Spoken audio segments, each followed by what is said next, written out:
She stood on a brightly lit stage at age 13, her voice raw and fierce. The audience sat in complete silence as Courtney Hadwin poured her soul into song.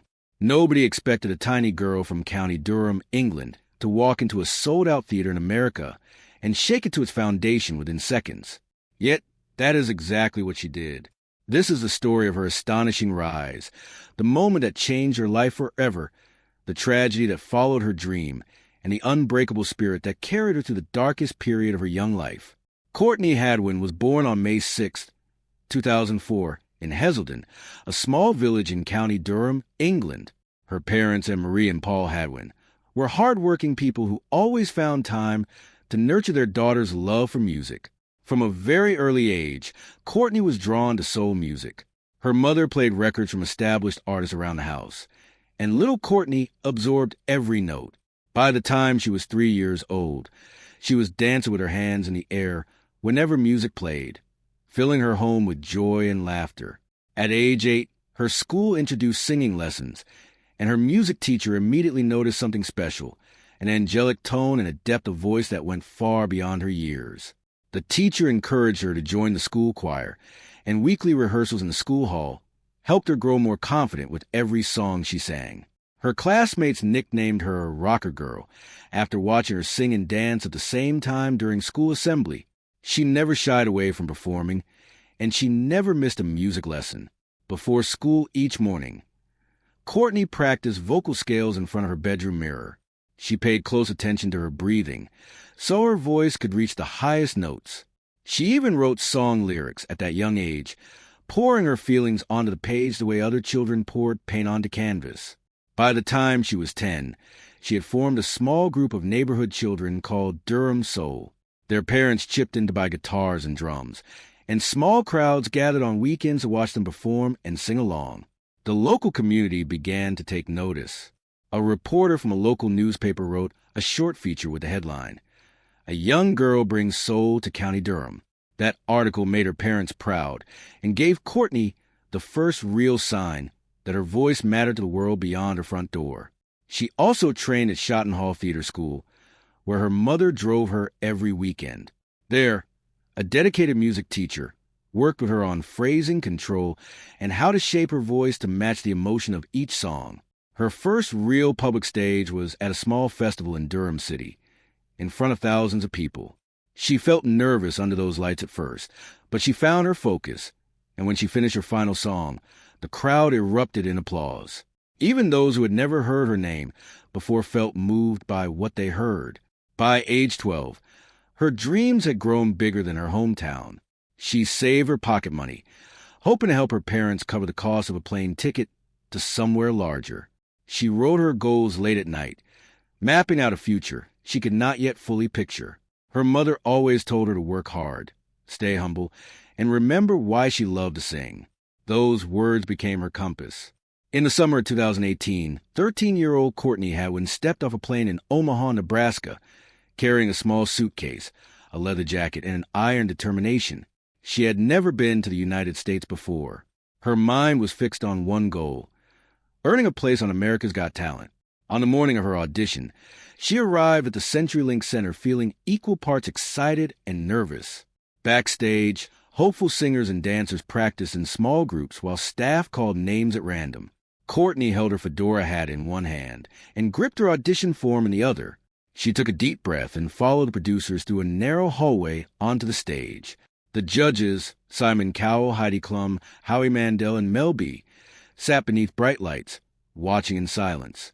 When Courtney walked to the center of the stage, wearing a little black leather jacket, a white shirt, and dark jeans, the whole theater went quiet. Then the band began the opening chords of Piece of My Heart. At first, her voice came out soft. She closed her eyes and felt the beat in her chest. Then her true power burst forth. Her tone cracked with longing and strength. She stomped her foot in time with the music, moving like a singer twice her age. Every note held grit and raw feeling. Simon leaned forward, eyebrows raised. Heidi sat upright with wide eyes. Howie covered his mouth in disbelief. Melby tapped her fingers on the table, hungry for more. When the final chord rang out, the theater exploded. The judges rose to their feet. Simon hit his golden buzzer, sending a shower of golden confetti raining down onto the stage. Courtney's eyes flew open. She saw Simon smiling, reach for her fedora, and glance toward the wings where her mother stood weeping tears of joy. That night, her performance clip spread across social media like wildfire. By morning, it had passed 10 million views on YouTube.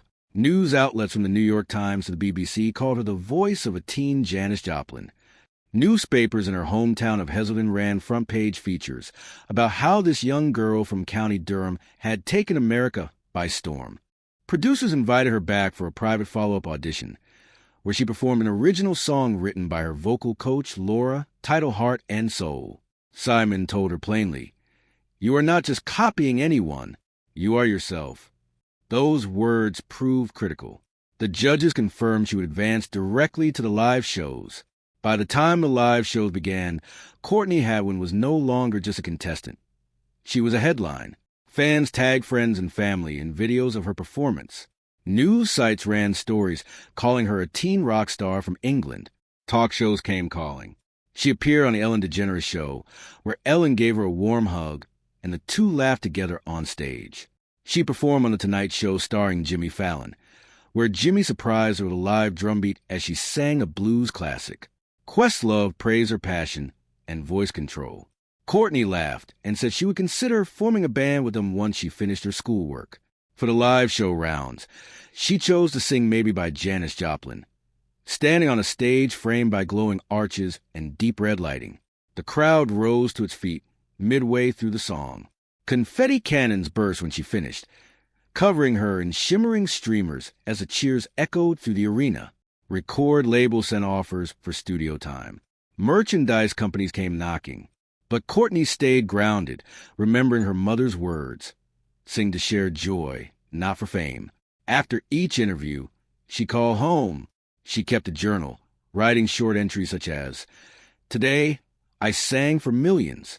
Tomorrow, I will sing with my heart because I enjoyed it." In early October 2018, Courtney joined a small tour supporting fellow America's Got Talent finalists. After weeks of live shows, the group traveled by bus from Minneapolis toward Madison, Wisconsin, for back-to-back performances at different theaters. Heavy rain tapped against the bus windows as passengers rested beneath blankets.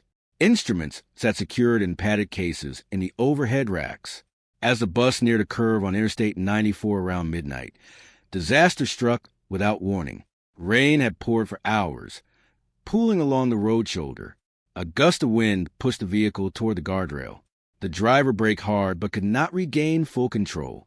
The bus skidded sideways for nearly 20 feet before slamming to a stop against the guardrail with a grinding screech of metal.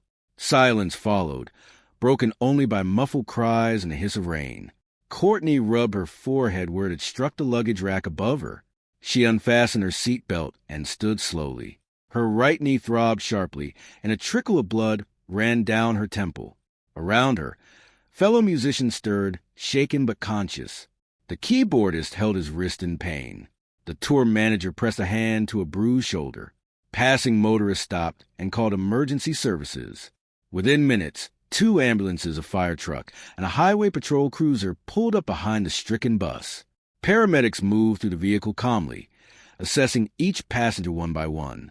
They confirmed that Courtney had fractured her right kneecap and sustained a mild concussion. She was taken to St. Mary's Hospital in Madison, where doctors ordered scans and prescribed 6 weeks of limited movement and physical therapy. News of the crash reached fans almost immediately. Social media filled with get-well messages. Fellow contestants sent videos expressing relief. Judges Simon Cowell and Heidi Klum recorded personal messages praising her courage. A GoFundMe page raised $32,000 in under 48 hours to help cover travel and therapy costs. Tour dates were canceled, and Courtney was flown home to England under medical supervision. Once, doctors cleared her for travel. When Courtney walked through her front door in Heselden, she felt a wave of relief. The familiar smell of her mother's cooking and the distant sound of her father's tools in the garage told her she was safe. She moved slowly on crutches, a brace wrapped around her right knee. Physical therapy began the following week. Her therapist guided her through light stretches, balance exercises, and strengthening drills. Courtney sat on a padded table and slowly flexed her foot back and forth, balancing on one leg for seconds at a time before resting again. Every small improvement, 2 more degrees of bend, 5 more seconds of balance, felt like a victory. During rest periods, she wrote new lyrics in the garden shed her family had converted into a small recording studio.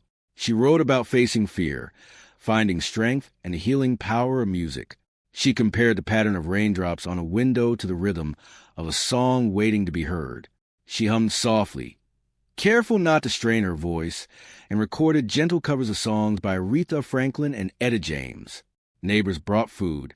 Friends dropped by with homemade cards.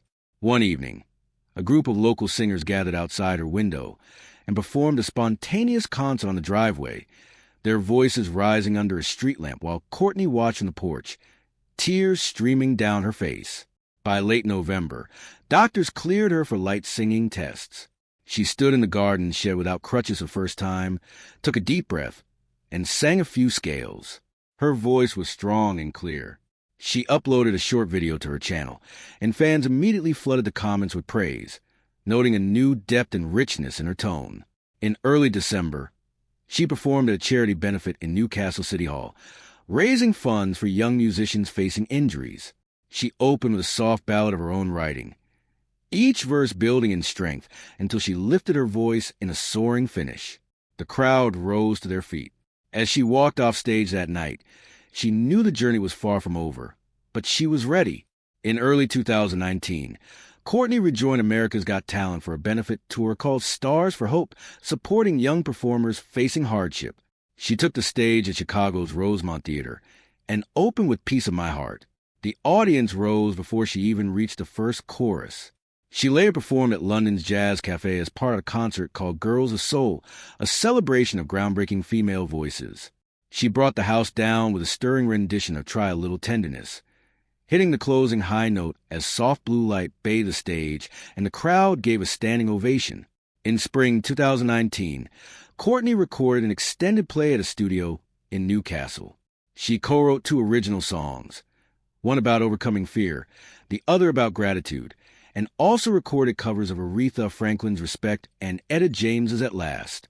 The EP appeared on Spotify and Apple Music that summer to positive reviews from music blogs and radio stations across the world. Beyond recording, she gave back. She led a masterclass for budding singers in County Durham, teaching microphone technique and breath support to over 50 young students. She told them simply, "Your voice is your story. Sing it true." She also launched a small scholarship fund, partnering with her first vocal coach to provide 2 annual grants covering 6 months of singing lessons for young musicians who could not afford them. By the end of 2019, Courtney Hadwin had transformed from an ambitious contestant into a mentor, a recording artist, and a symbol of perseverance. Her journey proved that success is not measured in fame alone, but in the music you share, the people you lift, and the courage it takes to keep singing even after the lights go out.